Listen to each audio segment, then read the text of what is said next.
Hey everybody, Jason from Beer and BG here. Thank you all for stopping by. Thank you for watching this video. If you don't mind, please hit the like button. It helps get my videos out there more for others in the backgammon community to see. I know it's been a while since I've uploaded a video last, so I'm glad that you're still around and you're still hanging in there with me. I hope you all have been having a great summer.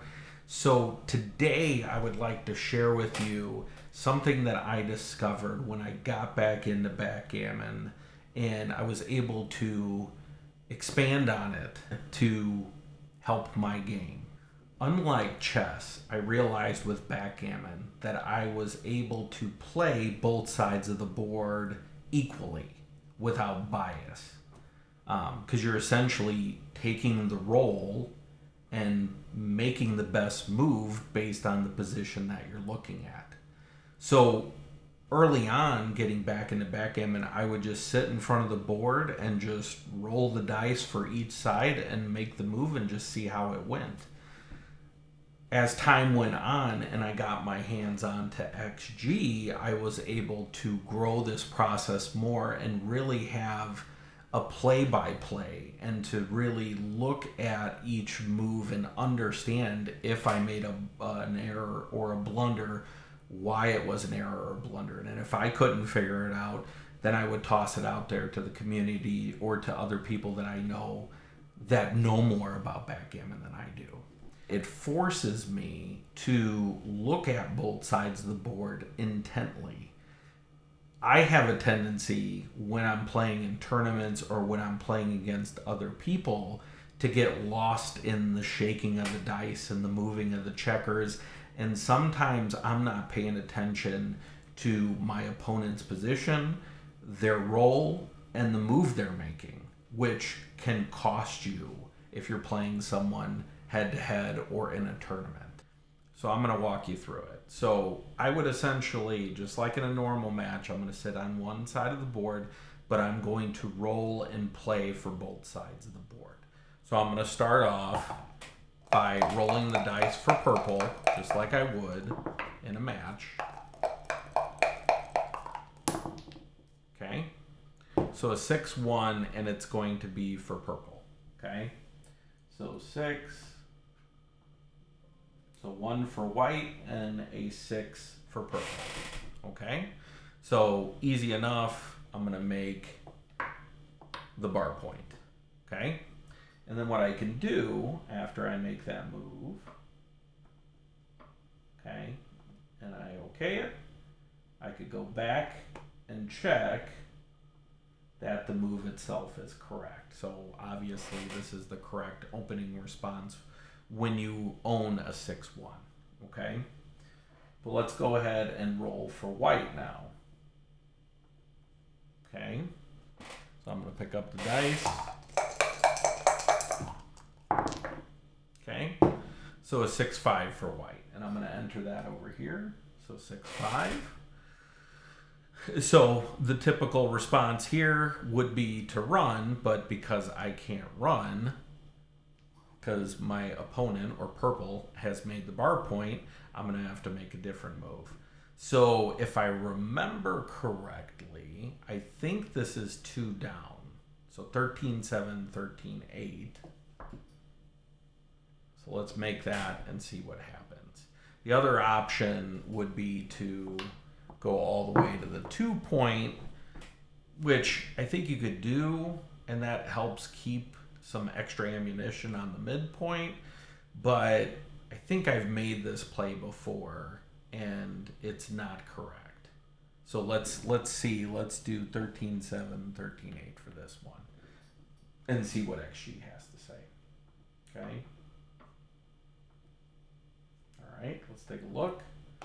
All right, so that was the correct move. So going 13-2 would have been a blunder. All right. All right, so now I'm going to roll for purple. Okay, 6-5. Let's go back to here. 6-5. All right, so this is pretty easy here because I'm definitely going to want to hit. And pretty sure you continue on to the 13 point for this one. Okay, let's see. All right, so that does look to be correct as well.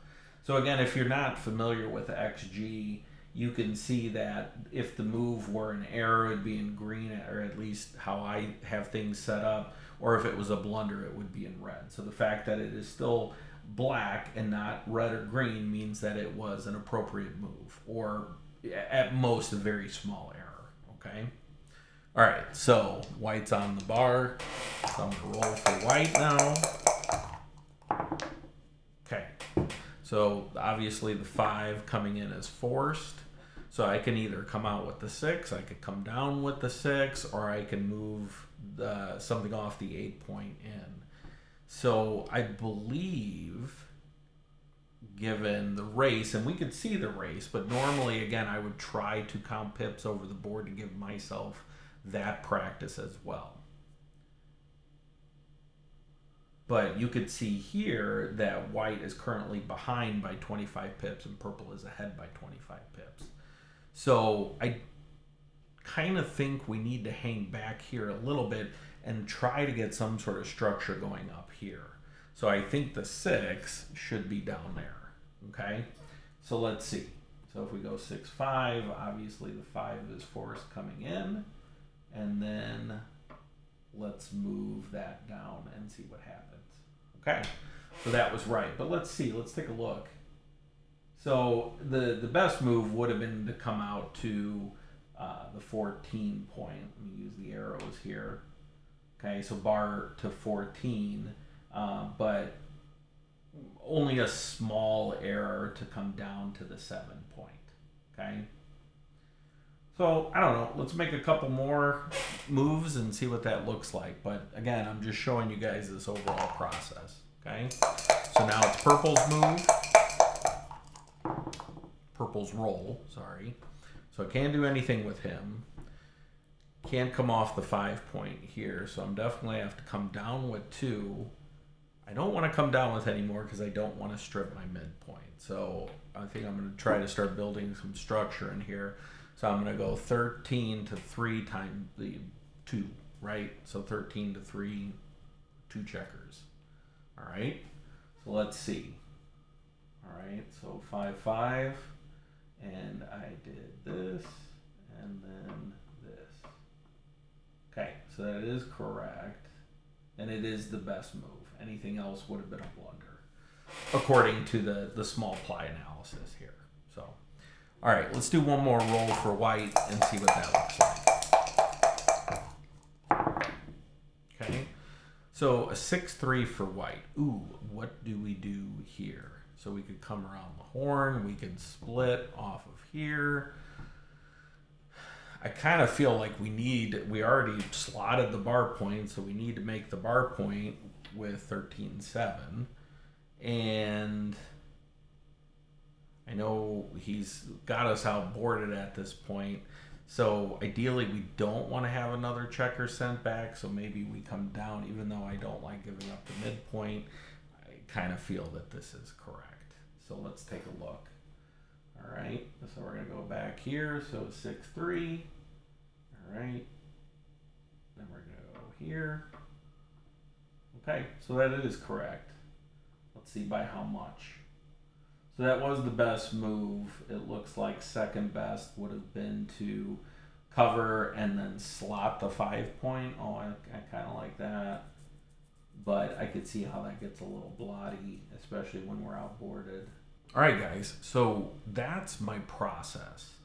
And again, it forces me to look at both sides of the board, to pay attention to my opponent's role, my opponent's position, and the move that they make. For one, to make sure that they are making legal moves, because sometimes illegal moves can be beneficial for us, sometimes can be beneficial for them. But no matter what, we want to play the game straight. Anyways, guys, that's going to do it for today's video. I hope this was helpful to some degree. I really appreciate each of you stopping by and hanging out with me for this short little video. Again, don't forget to hit the like button if you enjoyed this video, and drop a comment if you think, watching more playthrough would be helpful, or more videos like this where we're kind of learning things together, whatever it may be. But again, I appreciate you guys. I hope you have a great rest of your summer. Cheers.